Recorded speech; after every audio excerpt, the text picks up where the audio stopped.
And now to what happened at the Indiana Statehouse today. A lot going on, including parents who are turning advocates. Certainly isn't an experience no parent wants to have, the loss of a child. And this morning, several parents who know that journey went to the Statehouse to tell lawmakers and to talk with them and to share about losing their children to childhood cancer. 13 News Statehouse reporter Emily Longnecker is here to explain their reason behind sharing their stories.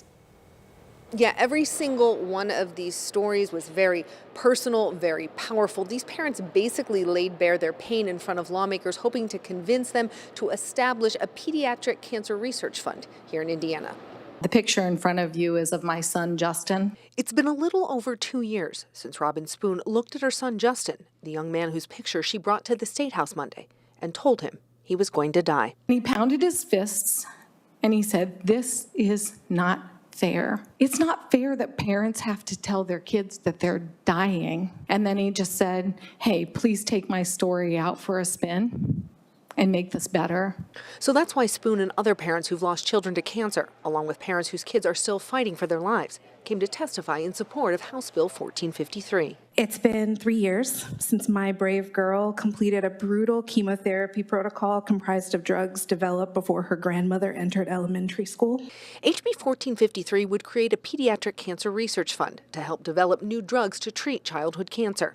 Something one researcher testified doesn't happen very often. Annually, the FDA approves approximately 12 drugs for adults, but in 50 years or so, 11 specifically for children.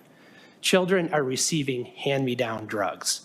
These drugs, sometimes they're effective, quite often they're not. Robin Spoon learned that when Justin was undergoing his treatment. We had no idea that he would be treated with drugs that were FDA approved before we put a man on the moon. Every year, these parents say they raise money to fund research into new drugs, but the money doesn't stay in Indiana. We don't have a place to put our money. This bill would change that.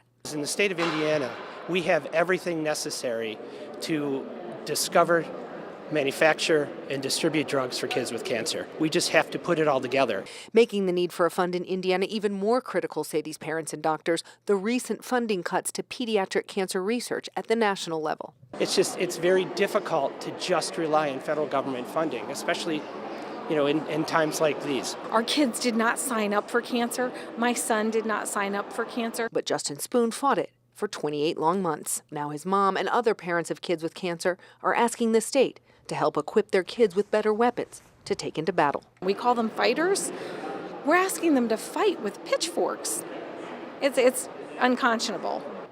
The bill was amended to also include a breast cancer research fund. This bill, HB 1453, passed out of committee unanimously. It would still have to be called by the Senate for consideration there before it could get over the finish line. At the Indiana Statehouse, Emily Longnecker, 13 News.